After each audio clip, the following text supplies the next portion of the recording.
واصل قطار انتصارات الزعيم محطاته الناجحة، وهذه المرة تخطى محطة الشباب.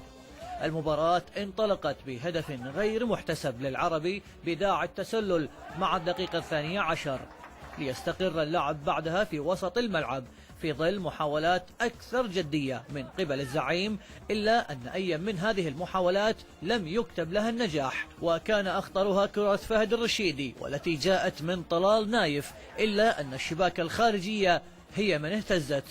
وما أن أتت الدقيقة 35 حتى أتى المتألق عبد القادر فال بهدف المباراة الأول بعد عدة محاولات أسكنها فال بكل حرفنة في الزاوية البعيدة لصالح مهدي. وقبل نهاية الشوط الأول بقليل كاد فهد الرشيدي أن يأتي بالثاني بعد شبه انفراد بالحارس، إلا أن كرته ذهبت خارجا. العربي نزل الشوط الثاني وفي نيته هدف التعزيز، وكاد مرزوق زكي أن يعلن عن هذا الهدف لولا عدم تركيزه في هذه الكرة.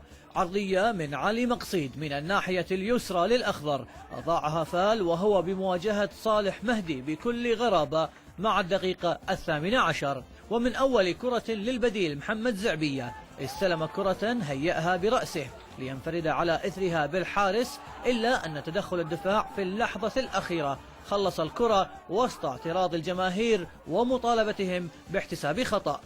مسعود فريدون من الجهة الأخرى يخترق دفاعات العربي من العمق ويدخل المنطقة ويجرب في الزاوية البعيدة، إلا أن الكرة ابتعدت قليلا، وبعد أن غاب الرشيدي فهد طويلا جاء بهذه الرأسية المتقنة على يسار صالح مهدي الذي كان لها بالمرصاد.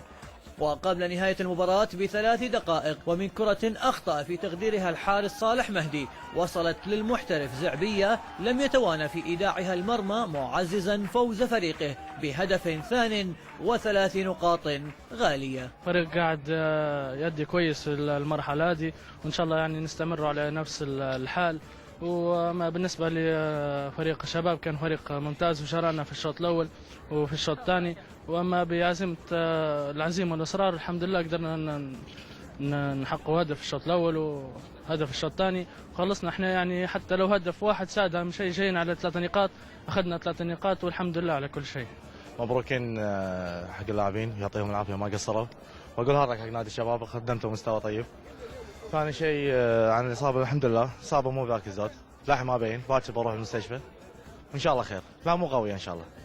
والله الفريق يدي وعنده نقص بشيء، يعني يمكن 6-7 لاعبين نقص عندنا في ظروف المباراة، ما ادري شو الظروف قبل المباراة بعد المباراة، في اجواء داخل النادي. الحمد لله على كل حال النادي العربي فريق كبير، يعني ما نقول احنا اليوم لعبنا وادينا ولله الحمد احسن افضل من مباراة كاظمة الاسبوع اللي طاف، والحمد لله كل فريق متوفق والحمد لله على كل حال. في هذه النتيجة يرتقي الأخضر للمركز الثالث بفارق الأهداف عن كاظمة والجهراء ب15 نقطة، فيما بقي أبناء الأحمدي على نقاطهم ال6 وبالمركز السابع. رياض العبادي لبرنامج ملعب الوطن.